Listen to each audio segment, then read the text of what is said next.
Welcome to today's Explainer. I'm so glad you're here because we are about to dive into something pretty mind-blowing.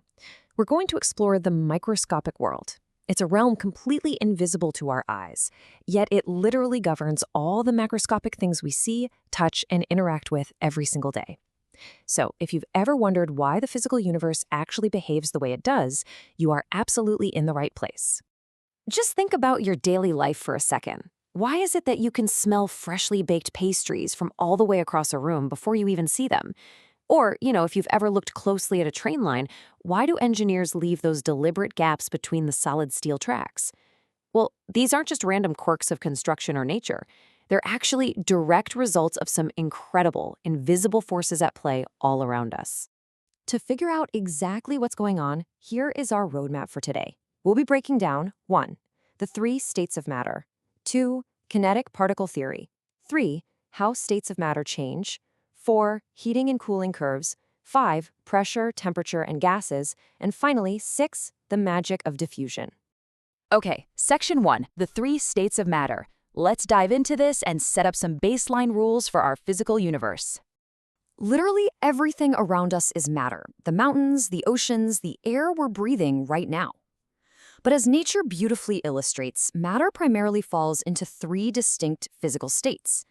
Think about rigid solid ice resting on majestic mountain peaks, or picture gaseous steam erupting energetically out of a geyser. And of course, we have liquids like rivers or oceans. But what actually makes a solid different from a liquid or a gas on a microscopic level? When you compare them, the distinctions are actually incredibly clear. In a solid, particles are packed super closely together in a really orderly arrangement. They have very low kinetic energy, meaning they basically just vibrate in fixed positions because the attractive forces holding them together are incredibly strong. Now, consider liquids. The particles are still closely packed, but in a disorderly way. The forces are a bit weaker, so those particles can freely slide past one another. And then we have gases. Pure chaos. The particles are extremely far apart, zooming around quickly and randomly in every direction, because they have high kinetic energy and the attractive forces between them are just virtually non-existent. Part 2, kinetic particle theory. Now that we know what these states look like up close, let's look at the ultimate secret rulebook governing how they behave.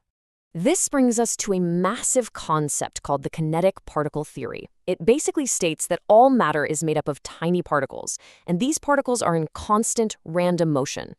Understanding this one simple definition is a total game changer. It's the master key that unlocks the mechanics behind everything, from why materials expand when heated to how temperature changes physically alter a substance's state. And hey, this completely answers our earlier question about railway tracks. When a solid metal track gets heated up by the sun, thermal energy transfers to the particles inside. Remember, they're strongly attracted and locked in an orderly pattern. But with that extra heat, they gain kinetic energy. They start vibrating faster and actually push slightly further apart from their neighbors. This causes the entire solid piece of metal to expand. If engineers didn't leave those deliberate gaps, the expanding metal would have absolutely nowhere to go, and the tracks would buckle under the pressure. Section 3. How states of matter change. We've seen what happens when we just add a little bit of heat. Now let's shift gears and look at what happens when we drastically disrupt these baseline states by adding or removing large amounts of energy. It's really a fascinating step-by-step journey. When you heat a solid, that thermal energy converts into kinetic energy. The particles vibrate faster and faster until, boom, they completely overcome those strong attractive forces, and the solid melts right into a liquid. Keep adding heat, and those liquid particles slide past each other faster until they break all their bonds, boiling and escaping as a free-roaming gas. And the reverse is totally true as well. Strip that heat away, and gases condense back into liquids, while liquids freeze solid. Number 4, heating and cooling curves. Scientists map these state changes out all the time, and doing so reveals some truly bizarre and hidden mechanics of temperature. Think about melting some candle wax, or specifically a hydrocarbon called icosane, which melts at exactly 37 degrees Celsius. If you plot the temperature against time as you heat it, you don't get a smooth straight line. You get these steep inclines and then flat plateaus. During an incline, the temperature goes up because the added heat is increasing the kinetic energy of the particles, making them move faster. But right at 37 degrees, something magical happens, a plateau. the temperature stops rising entirely, even though you are still pumping heat into it. Why? Because all that thermal energy is suddenly busy breaking the attractive forces between the particles to transition the solid into a liquid. It's only when every last bit of solid has melted that the temperature starts to climb again. Section 5, Pressure, Temperature, and Gases. Let's see how this builds up when we look specifically at gases, which possess this really wild property: extreme compressibility. Gases are incredibly sensitive to changes in temperature and pressure. If you crank up the temperature of a gas inside a flexible container like a balloon, the particles move way faster, they slam into the walls harder, and they force the balloon to expand. But what if you increase pressure by forcing that gas into a smaller space, like, say, pumping air into a bicycle tire? Because gas particles are naturally so far apart, you are literally forcing them into a much tighter space. This drastically increases the number of collisions between the particles, which, fun fact, is exactly why a bicycle pump gets physically hot in your hands as you use it. To truly wrap your head around just how much empty space exists between gas particles, consider this. Nitrogen is a gas at room temperature.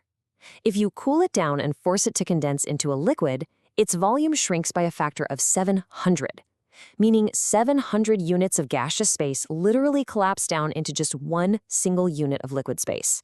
It perfectly demonstrates the massive gaping voids between gas particles compared to how closely packed they are in a liquid state. Finally, Section 6, the magic of diffusion. We've arrived at the climax of our explainer. We've talked nonstop about particles moving randomly, but how do we prove it? Well, the ultimate real-world proof is a phenomenon called diffusion. Diffusion is simply the net movement of particles from a region of higher concentration over to a region of lower concentration. Take a heavy liquid, like bromine. If you place it at the bottom of a glass jar and stack another empty jar on top of it and just leave it totally alone for 24 hours, the brown-red bromine gas particles will naturally spread completely evenly throughout both jars. They literally moved randomly on their own to fill up all the available space. Now, what's super interesting here is how we can prove that not all particles move at the same speed. Imagine placing cotton wool soaked in ammonia at one end of a glass tube and wool soaked in hydrochloric acid at the other end. Both chemicals will diffuse as gases toward the center of the tube. When they meet, they react and form this highly visible white ring of solid ammonium chloride. But get this, the ring doesn't form right in the middle. It forms much closer to the hydrochloric acid side. Why? Because ammonia particles have a lower mass. Lighter particles require a lot less kinetic energy to zip around at high speeds, meaning the lighter ammonia simply diffused much faster across the tube. Now, diffusion doesn't just happen in gases, it happens in liquids too. If you drop a little bit of green food dye into a beaker of water, those dye particles will eventually spread throughout the whole beaker until all the water is uniformly green. But this is a much, much slower process than gas diffusion. Remember our baseline rules from earlier? Liquid particles are packed closer together and naturally move much slower, so their journey to spread out takes significantly more time. So the big takeaway is that we can actually predict and even control this invisible particle dance. The rate of diffusion basically increases under two main conditions. First, higher temperatures. Adding heat means more kinetic energy, making those particles zip around faster. This is exactly why the rich smell of a hot pot of stew travels through your house much faster and stronger than if it were cold.